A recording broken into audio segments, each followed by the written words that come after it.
El tema de hoy es la continuación de la semana pasada, hermanos. Jesús misericordioso y fiel sumo sacerdote. Yo creo que uno adora al Señor mejor cuando uno le conoce mejor, hermanos. Y creo que también confiamos en el Señor más cuando le conocemos más, ¿verdad?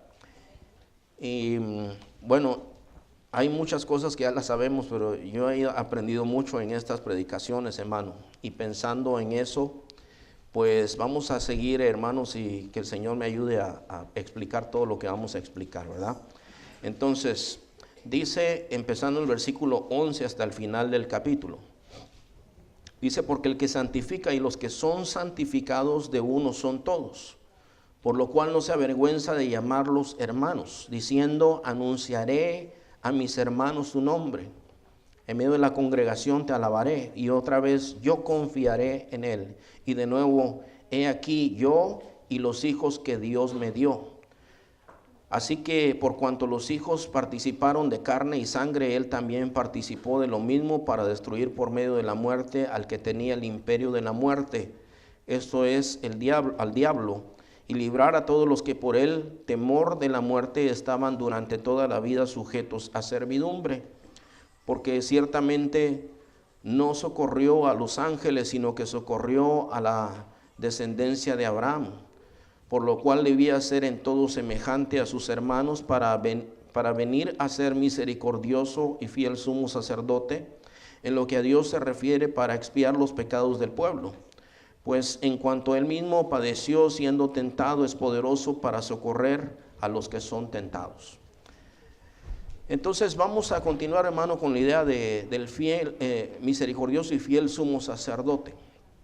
Estamos hablando, hermano, que hace 2 semanas hablábamos de la deidad de Jesús, es decir, que Jesús es Dios. La semana pasada hablamos también de que aún siendo Dios, Él se humilló y se hizo hombre, y de eso estábamos cantando hace un momento, hermanos, ¿verdad? Y por medio de todo lo que Él pasó, hermano, Él se compadece de nosotros y ha llegado a ser un fiel y misericordioso sumo sacerdote. Y esta semana nosotros encontramos aquí, dice que el que santifica y los que son santificados de uno solo son. Y entonces dice que Él no se avergüenza de llamarnos hermanos. Y dice, y llamarnos hijos. Entonces eso para mí es algo sumamente grande, hermanos, porque el Dios del cielo se hizo hombre, y en su humanidad, hermanos, Él se sujetó al Padre, y Él hizo muchas cosas que nosotros tenemos que hacer, como orar, hermano. El Señor Jesús oraba, y oraba temprano en la mañana.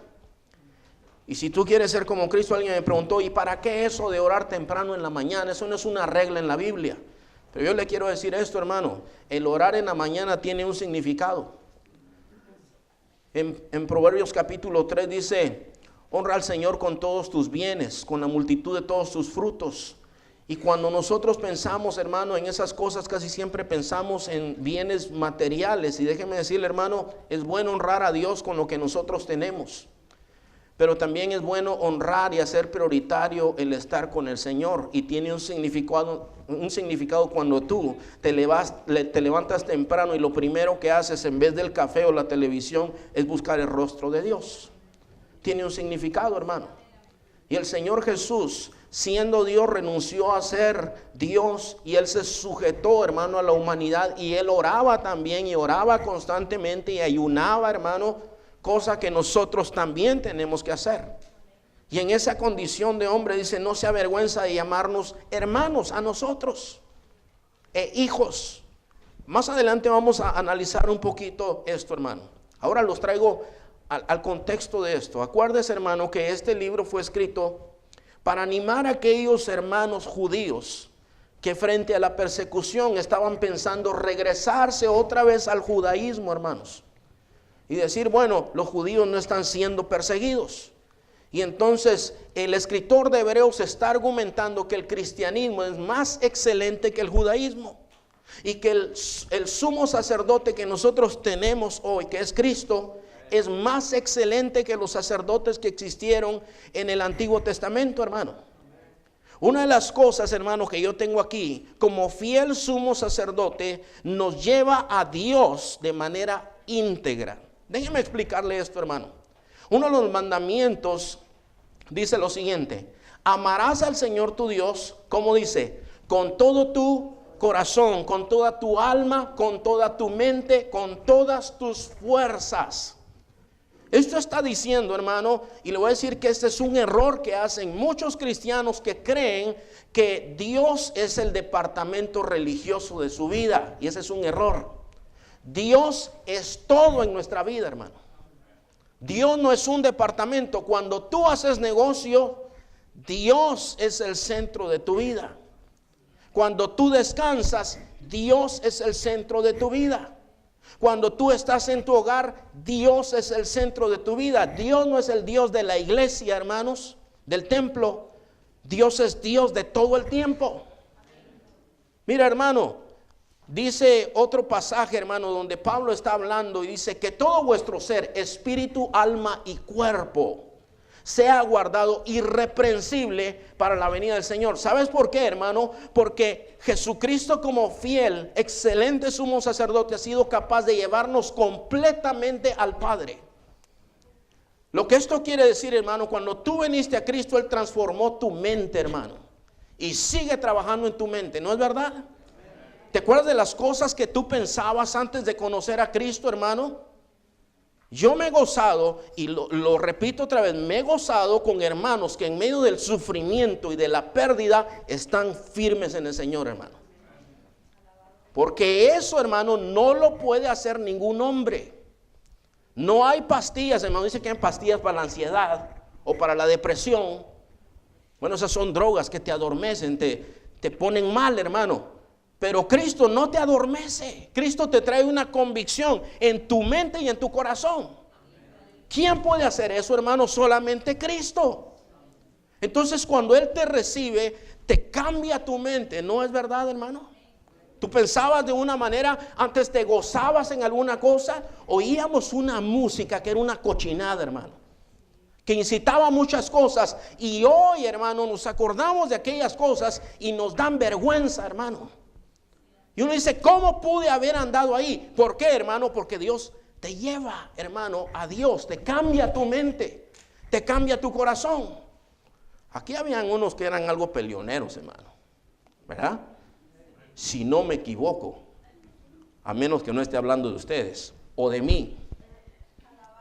Algunos dicen, el pastor no era así. Hermano, yo estaba matando a mi hermano en la carne una vez, hermano. Tenía yo 7 años, hermano. Yo me fui persiguiéndolo con un candado, hermano, y cuando él cayó se lo tiraba en la cara. Y hasta la fecha él tiene rajado aquí, tiene una cicatriz ahí.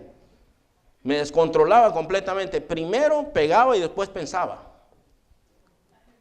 El uno dice, no es verdad. Sí, hermano, el Señor nos ha transformado a todos nosotros. El Señor nos tomó de la mano, nos lleva a Dios, pero de manera íntegra. Tu mente, tu corazón, tu intelecto, tus emociones, tu cuerpo, hermano. Porque antes con nuestro cuerpo también servíamos al pecado. Y hoy no me dejarás mentir, hermano, que nosotros, cuando nosotros pecamos delante de Dios, si tú tienes el Espíritu Santo, tú no estás en paz. Entonces yo vi esto, yo dije esto. Tú serviste al pecado con la boca, con los ojos, con los oídos, con las manos. Y tú te sientes mal. Y Cristo es tan suficiente que nos ha llevado completa y perfectamente al Padre, hermano. Él nos ha santificado. El que santifica y los que son santificados, uno solo son. Entonces, esto es algo maravilloso para mí, hermano. Es algo precioso para mí. Gálatas 2:20 dice, con Cristo estoy juntamente crucificado. Escucha bien esto, hermano. Con Cristo estoy juntamente crucificado. Ya no vivo yo. Cristo vive en mí. Lo que ahora vivo en la carne, lo vivo en la fe del Hijo de Dios, el cual me amó y se entregó a sí mismo por mí. Eso es lo que dice la palabra de Dios, hermano. Aparte, el Señor te conoce perfectamente, hermano. El sacerdote no te conocía. Hablando del catolicismo, hay un ejercicio que se llama la confesión de pecados, ¿verdad? El sacerdote. Cuando yo hice la primera comunión fue la única vez que yo me confesé, hermano. Aquí hay algunos que nunca han sido católicos.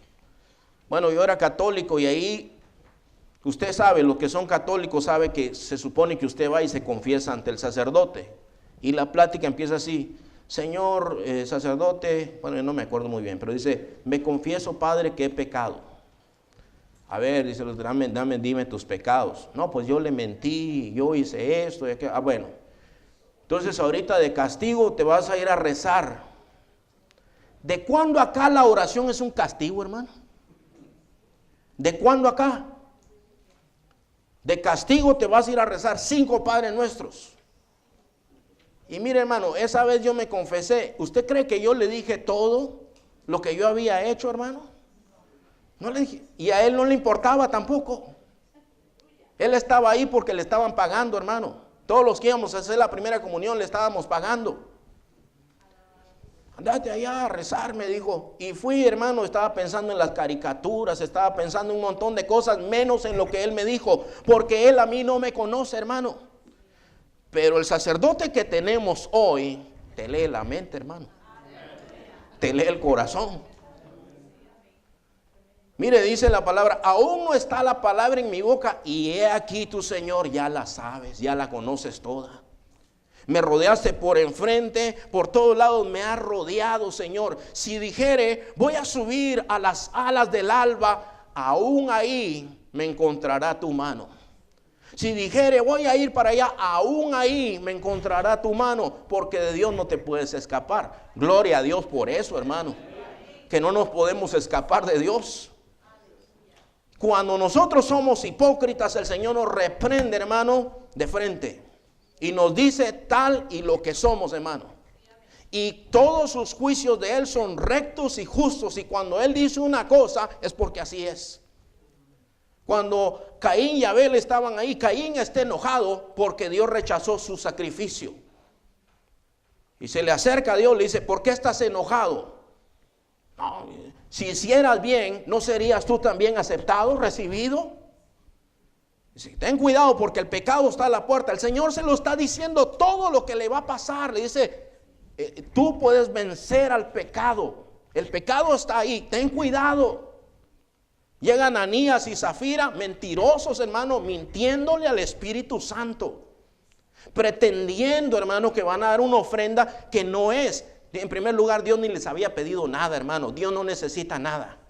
Pero ellos, por hacer un show, dijeron: bueno, vendamos esta propiedad a la iglesia. Oíme bien, mujer, le dice. Esa era de Guatemala, me imagino. Oíme bien, le dice. Vamos a ir a decir allá que fue en tanto. A ver, vamos a repasar. ¿En cuánto te dije? En tanto. Ah, muy bien. Cuando lleguemos ahí vas a decir esto. Y entonces los hermanos nos van a aplaudir. Van a decir: ay, qué buenos hermanos. Cuando se acercan, el Espíritu Santo revela a Pedro: lo que están haciendo son mentirosos, hipócritas, hermano. Dice: ¿cómo es que se te ocurrió tentar al Espíritu Santo? Le dice. Y cae muerto. ¿Quién lo conocía a él, hermano? Dios. Y viene la mujer después y le dice: a ver, ¿en cuánto vendieron la propiedad? En tanto. ¿Por qué te pusiste de acuerdo con tu esposo? Le dice. Ahí vienen los que enterraron a tu marido y a ti también te van a enterrar. El Señor nos conoce. Gálatas 6 dice: no os engañéis, Dios no puede ser burlado. Dios no puede ser burlado. Pero fíjese, hermano, hacía esto la religión. Cualquier otra religión hace eso, hermano. No hay nadie que pueda hacer eso. El único que puede hacer esto es Cristo. Cuando tú vas, y a veces, hermano, nosotros nos podemos volver religiosos. Mira, esta religión, esto es de corazón, hermano. Lo que se hace aquí es de corazón. Aquí no existe, hermano. Si tú vienes aquí con un corazón hipócrita y mentiroso, así como veniste, así vas a salir. Pero el que viene a buscar a Dios, hermano, sale lleno del Espíritu Santo. Sale, de alguna manera vas a salir, o vas a salir sangrando, o vas a salir coscorroneado, o vas a salir abrazado, o vas a salir acariciado, o amonestado, instruido. De alguna manera vas a salir si viniste a buscar a Dios, porque Dios te leyó desde que venías de idea. Esta mañana cuando estábamos orando le decíamos al Señor: Señor, que el que no tiene ganas de venir inquiétalo, Señor. Así orábamos porque como que el Señor nos hacía ver, ¿saben qué? Oren así porque hay algunos que están ahí en la cama desparramados todavía y ya dijeron, no vamos a ir. Redargúyelos, Señor, redargúyelos y tráelos, Señor. Y al que se quede en la casa, redargúyelo, que no se sienta en paz viendo el partido. De veras, hermano, eso es misericordia de Dios. Eso es misericordia de Dios, hermano. Tal vez tú dirás que no. Claro que sí, hermanos. Tenemos un Dios que donde nosotros estemos, hermano, Él está allí. Y si hacemos lo malo, está redarguyéndonos. El escritor de Hebreos les está diciendo, acuérdense quién es su Dios. En el judaísmo no hay eso, solo en Cristo hay eso. Hay gente, hermano, que llega al cristianismo y dice, mire, yo ahora que soy cristiano, ahora tengo muchos problemas. Bueno, primero, nadie te prometió que no ibas a tener problemas. Nadie te dijo eso. Si te lo dijeron y te lo creíste, es tu culpa. Tenías que haber leído la Biblia. Porque la Biblia dice, en el mundo tendréis aflicciones. El viernes yo estaba explicando, hermanos, que Pablo, los paños con que se secaba el sudor, lo agarraban los enfermos y sanaban. Y él estaba enfermo. Él nunca lo sanó el Señor. Él le decía al Señor, Señor, sáname, bástate mi gracia. Y él explica, dice, lo que pasa es que yo fui arrebatado y vi el cielo, pero para que no me enorgulleciese demasiado, se me fue dado un aguijón, un mensajero de Satanás que viene y me abofetea. Es una enfermedad, algo le pasaba, a lo cual yo le he pedido al Señor que lo quite y Él me ha dicho, no, que te baste mi gracia, porque mi poder se perfecciona en la debilidad. Yo no sé quién te dijo que no vas a tener problemas, hermano. Lo único que yo sí te digo es que teniendo problemas como cristiano, tienes a Cristo. Y si Dios es por nosotros, ¿quién contra nosotros? Entonces, si tienes a Cristo, ya la hiciste. Si estás pasando una tribulación fuerte y te agarras del Señor, Cristo te sostiene. Pero si te sueltas de su mano, no la vas a hacer. Vas a batallar en tus propias fuerzas y tú no tienes tanta fuerza, hermano. Tu barco se va a hundir, vas a caer estrepitosamente, hermano. Pero si te agarras del Señor, ya lo hiciste. Él te mira en tus aflicciones, Él te mira en tu pecado. Él, hermano, es capaz de ministrarnos perfectamente. Él participó de las aflicciones de la carne y al mismo tiempo que es misericordioso y fiel sumo sacerdote, demanda santidad. Porque Él también venció al pecado, hermano. Jesús fue tentado. Yo he oído gente, hermano, que dice, ay, diablo cochino. ¿Has oído eso, hermano? Ay, ese diablo tramposo, cochino. Bueno, mira, Él es el tentador. Él es, hermano, habla siempre de ti, habla mal de los cristianos. ¿Has oído cuando esa gente uno le está testificando y te dicen, la iglesia está llena de hipócritas? Y entonces, pues sí hay hipócritas en la iglesia, pero hay un pueblo lavado por la sangre de Cristo también. Pero ellos generalizan, dicen, todos los que están, todos son unos hipócritas. No, no es verdad, no es verdad. Bueno, Satanás es un acusador, entonces acusa diciendo, todo en la iglesia es falso. No es verdad, no es verdad. Y entonces, ¿quiénes se van a ir al cielo? ¿Quiénes son los que describe la Biblia que se van a ir al cielo? ¿Los hipócritas? Dice que los hipócritas no heredarán el reino de los cielos. Aquellos que fueron lavados con la sangre de Cristo son los que van a heredar el reino de los cielos, hermano. Eso es lo que dice la Escritura. Satanás afirma algo así como que todo es así. Él es así, hermano. Satanás es así. El Señor Jesús fue tentado en todo, hermano. Pero también por eso Él demanda santidad de su pueblo. Y su pueblo puede ser santo. Ahora, ahí en eso hay un poquito de confusión. Porque hay unos hermanos, ¿verdad? Estoy hablando de cristianos, hermanos ya cristianos. Dicen, ay, pero es que yo no soy ningún santito, hermano. ¿Has oído eso, hermano? O tal vez tú te sientes así. Cuando dices santo, pensaste en el luchador. O dices tú, santo, yo no soy santo. Bueno, déjame explicarte esto, hermano. La Biblia llama santos aquellos que ya han sido lavados por la sangre de Jesús. Santo quiere decir apartado para Dios. La Biblia dice en Juan capítulo 17 que Jesús oraba por sus discípulos y decía a él, ellos ya no son del mundo, están en el mundo, pero ya no son del mundo. ¿De quién eres entonces, hermano? Tú ya estás apartado para el Señor. Cuando se oiga la trompeta final, el Señor viene por ti, por todos los que ya apartó. No somos de este mundo, pero estamos en este mundo. Eso se llama santo.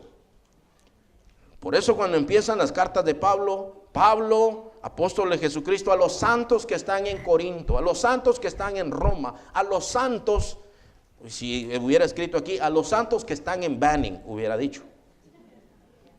Entonces, si tú verdaderamente te entregaste a Cristo, tú eres santo. El problema que nosotros tenemos es que hay otro aspecto de la santificación, que es que nosotros nos santificamos para Dios. Nosotros nos apartamos para Dios. Es decir, que de pronto tú estás viendo tu programa tranquilamente, ¿verdad? Te gusta el deporte, aquí hay algunos que les gusta el deporte, ¿verdad? Entonces tú pones, y dices, yo verdaderamente quiero saber cómo quedó el partido. Pero luego sacan vulgaridades y escenas así medio pornográficas y todo. Y entonces, ¿qué haces tú? Te escondes de tus niños. Ojalá que no vengan para que no piensen. No te conviene, entonces tú te apartas. Vas tú ahí en el carro y de pronto prende la radio y aparece el Cucuy. Aparece Don Cheto. Aparecen todos esos vulgares que hablan ahí en la radio. Y tú en vez de decir, al fin y al cabo aquí no están los hermanos, tú tomas la decisión de apartarte para tu Señor. Tú dices, no, esto no me conviene. Te mandan emails cochinos de eso, de que si te dicen, si quieres conocer a una mujer por aquí, y tú te andas escondiendo a la esposa, le andas escondiendo el celular a la esposa, no tienes necesidad de nada de eso. Sino que tú, porque tienes temor de Dios, dices, no, mi Señor, ¿cómo voy a hacer esto contra ti? Entonces tú te apartas. Ahí es donde el pueblo como que tropieza con la santidad. Ahí es donde el pueblo dice, es que yo no soy ningún santo. Bueno, entonces te voy a decir lo que dice el Señor. Sean santos como yo soy santo, dice él. Y si él dice, sí se puede. Tú puedes vivir en santidad. No me digas que no puedes. El 2 Timoteo 1:7 dice lo siguiente, porque no nos dio Dios un espíritu de cobardía, sino de poder, de amor y de dominio propio. ¿No tienes dominio propio, hermano? Bueno, entonces necesitas más comunión con el Señor. Entonces, Él, hermano, al mismo tiempo que nos mira, hermano, a veces mira nuestra tristeza y va y nos consuela, ¿verdad? Tú dices, wow, el Señor sabía. Claro que sabía, si Él te hizo, hermano. Él te conoce. Él conoce tus debilidades, conoce tu fortaleza, conoce todo acerca de ti. Por eso te ministra en la manera que te ministra. Gloria a Dios por eso, hermano. Entonces el Señor experimentó todo en la carne. Experimentó las limitaciones de la carne, hermano. Entonces Él lloró ante la tumba de Lázaro. Lloró por Jerusalén, por ejemplo. ¿Cuántos de los que están aquí lloran, hermano? Ha llorado de tristeza a veces. El Señor también experimentó la tristeza cuando estaba enfrente de la tumba de Lázaro. El Señor lloraba, hermano. El Señor lloraba. Él sabe lo que es estar triste. Por eso se compadece de ti. Por eso te consuela. No me digas que no, porque yo sé que el Señor te consuela en tus tristezas, hermano. Y si tú vienes triste el día de hoy y estás dispuesto para Dios, algunos rehúsan ser consolados, hermano. Pero deja que el Señor consuele tu tristeza. El Señor experimentó dolor en las relaciones personales. Somos difíciles los seres humanos, ¿verdad, hermanos? Y algunos más que otros. Entonces, en cierta ocasión está el Señor en un lugar, hermano, y no lo quieren recibir los samaritanos. Y entonces dicen aquellos, Señor, ¿quieres que oremos para que baje fuego del cielo? Y el Señor se molesta. Ustedes no saben lo que están diciendo, les dice. Hay un niño endemoniado, llega el papá, lo trae a los discípulos, el Señor está en otro lado, cuando él regresa está un alboroto ahí, hermano. Y ahí llega el Señor y dice, ¿qué pasa aquí?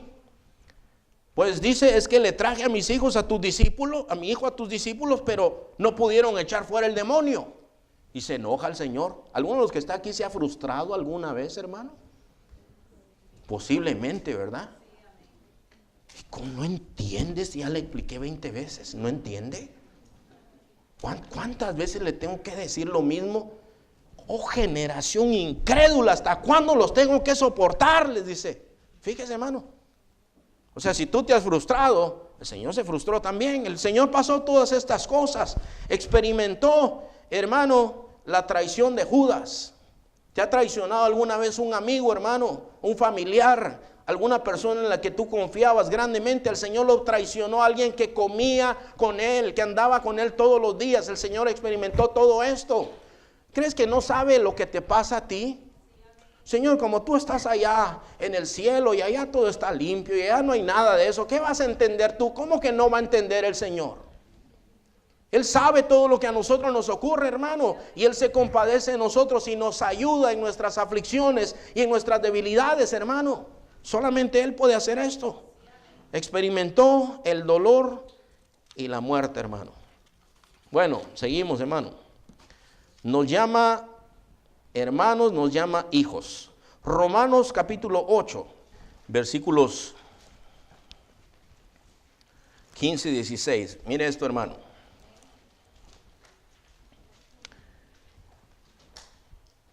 Dice, pues no habéis recibido el espíritu de esclavitud para estar otra vez en temor, sino que habéis recibido el espíritu de adopción, por el cual clamamos, Abba, Padre.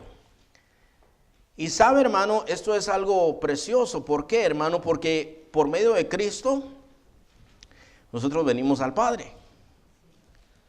Usted sabe, hermano, otra vez, los que fueron católicos rezaban el Padre Nuestro, ¿verdad? Pero usted no tenía autoridad de llamarle Padre a Él. Mire, aquí amamos a los niños, hermano, ¿verdad? Pero puede venir un niño y de pronto me jala el pantalón y me dice, dame $10.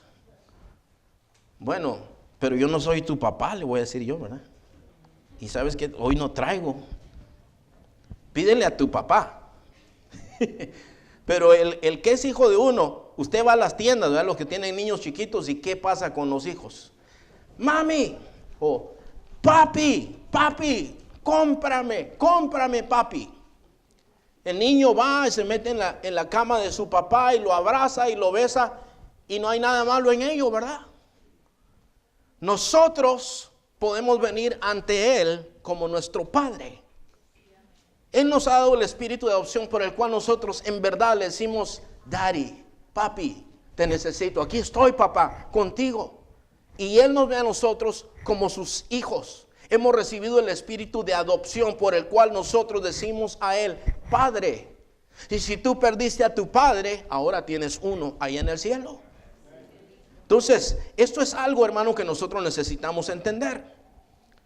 Mire, hermano, hay un pasaje que a mí me ha llamado mucho la atención. Yo sé que aquí, los que estamos aquí, pues casi no nos gustará leer genealogías.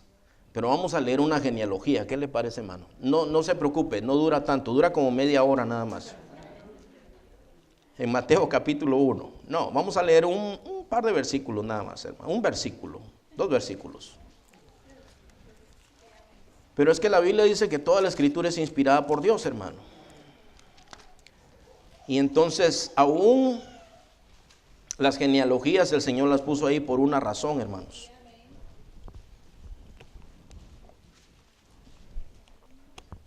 Entonces el Señor nos ha hecho familia a nosotros, hermanos. Y dice la palabra de Dios que no se avergüenza de llamarnos familia. ¿Ok? Nosotros, hermanos, nosotros hacemos acepciones de personas. Pero Dios no hace acepción de personas. Tú eres su hijo y Él no se avergüenza de llamarte tu hijo. Ahora, yo te pregunto, ¿hay cosas vergonzosas en tu pasado? No me tienes que contestar. Yo sé que sí. Yo sé que hay cosas que jamás se las dirías a alguien porque es vergonzoso. Dios ya las sabe. Cuando Él te recibió, te recibe sabiendo lo que tú eras y no se avergüenza de llamarte hijo. Yo no sé si tú entiendes eso. Yo lo entiendo, hermano. Que Él, a pesar de mi pasado, no se avergüenza de llamarme hijo. Gloria a Dios por eso. Pero mire lo que está aquí, Mateo capítulo 1, versículos 5 y 6. Dice, Salmón engendró de Rahab a Booz. Ahí está hablando de la genealogía, de la familia de Jesús en la carne. Ok, vamos a parar aquí. ¿Quién era Rahab, hermanos? Era la alcaldesa de un pueblo, hermanos. Era la fisioterapista, no sé qué era, doctora. Tenía como 3 degrees diferentes esa mujer, hermano. Una tremenda mujer estudiada. ¿Quién era, hermano? ¿Usted sabe quién era Rahab? Era una prostituta. Está en la familia del Señor. Está declarado aquí. Salmón engendró de Rahab a Booz. ¿Y qué pasó con Rahab? Lo que pasó con Rahab es que un día creyó en el Señor y entregó su vida al Señor. Y aquí aparece en el linaje de la familia de Jesús. ¿Tú meterías a alguien así a tu familia? Tal vez nosotros no, hermanos. Pero Dios, cuando Él nos perdona, hermano, nos quita el pecado y nos quita la culpa y nos acepta y no se avergüenza de nosotros. ¿Cómo es que nosotros nos avergonzamos a veces de Dios, hermano? Por eso son las cosas que yo no puedo entender. Pero fíjese, hermano, ahí no se acaba esto. Salmón engendró de Rahab a Booz. Booz engendró de Ruth a Obed. ¿Quién era Ruth? Ruth era una moabita. ¿Y eso qué es? ¿Con qué se come eso? Los moabitas, hermano, esa raza de los moabitas viene de una relación de incesto entre un papá teniendo sexo con su hija. Y de ahí nacen esos. Y Dios había dicho, esos no van a entrar en la congregación de Dios. Pero también la Biblia dice que cualquiera, hermano, que se arrepiente y se entrega al Señor, el Señor no lo echa fuera. El Señor lo recibe. Entonces ella se queda viuda, su suegra está viuda, su suegra, ella es judía, ella cree en el Dios de los cielos. Y entonces un día le dice, bueno, tu Dios va a ser mi Dios, tu pueblo va a ser mi pueblo, donde sea que tú vayas yo voy. Y se sometió al Señor y el Señor le da una familia nueva y ahora es parte de la familia de Dios, hermanos. Y Dios aquí la dice, mire, Rahab es parte de mi familia, Ruth es parte de mi familia también. No se avergüenza el Señor. ¿Te das cuenta, hermano? Yo me sentía quebrantado cuando estábamos adorando, porque pensando en todo esto, a mí, hermano, yo no puedo entender la misericordia de Dios. Yo no puedo entender el amor de Dios. El Señor no necesita nada de nosotros, pero aún así nos ha metido en su familia y nos ha bendecido con todo tipo de bendición, hermanos. Eso es algo precioso. Bueno, pero sigamos, ¿verdad? Ruth la moabita a Obed, Obed a Isaí, Isaí engendró a rey David, y el rey David engendró a Salomón, de la que fue mujer de Urías. Él había mandado a matar al esposo de esa mujer, hermano. O sea, esos son 2 versículos en donde hay 3 personas, hermano, llenas de pecado que no merecían, hermano, recibir ninguna bendición de Dios. Pero cuando ellos se arrepintieron y se entregan al Señor, el Señor los recibe y no se avergüenza de llamarlos hermanos. Bendito Dios por eso, hermano. Cristo no se avergüenza de los hermanos, de los hijos. Por medio de su muerte destruyó al que tenía el imperio de la muerte, dice también la palabra de Dios. Eso también necesito explicarlo, porque alguien podría malentender esto, hermano. A Satanás, dice ahí, el que tenía el imperio de la muerte. Bueno, alguien pudiera decir, entonces Satanás decide quién se muere y quién vive. No. Ve que hay un culto a la santa muerte ahora, ¿verdad, hermanos? Y ellos dicen, no, es que hacemos pacto con la muerte porque para que no nos llegue muy temprano. Pero eso no te ayuda de nada. Uno se va a morir el día que Dios haya dicho. Que tengas pacto con la muerte, de nada te sirve. Solo Cristo te puede dar vida. Solo Cristo decide cuándo te mueres. Pero ¿sabe lo que hizo Satanás con el hombre, hermano? El hombre vivía en el huerto de Edén. Y le dijo Dios, de todo puedes comer aquí, excepto de este árbol. Porque el día que comas de ese árbol, te vas a morir. Entonces se aparece Satanás en el huerto de Edén en forma de serpiente y habla con la mujer y le dice, con que Dios les ha dicho. Sí, dice la mujer. No morirás, le dice. Mentirás, ¿verdad? Mentiroso. No morirás, sino que sabe Dios que el día que ustedes coman de ese fruto, ustedes van a ser como Él. Dice que la mujer vio el fruto y lo vio codiciable. Dice que comió y le dio también a su marido. Entonces la muerte entró a la humanidad a través de la tentación del diablo. Desde ahí en adelante nosotros empezamos a morir, empezamos a envejecer. O se le cae el pelo, le salen canas, o se le arruinan los huesos, se le caen los dientes, lo que sea, pero usted se va a hacer viejo. De ahí empieza la muerte, de ahí empieza todo el deterioro del cuerpo, hermano. Pero la muerte entra por Adán por causa de Satanás, pero la vida entra por Cristo.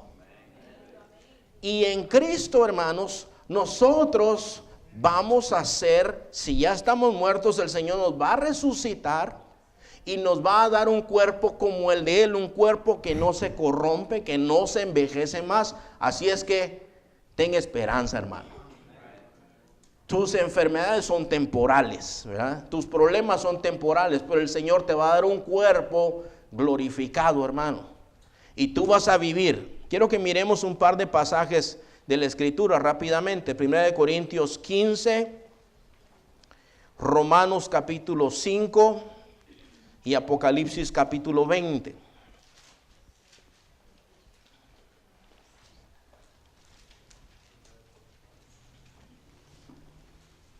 Primera de Corintios 15, Apocalipsis 20 y Romanos capítulo 5.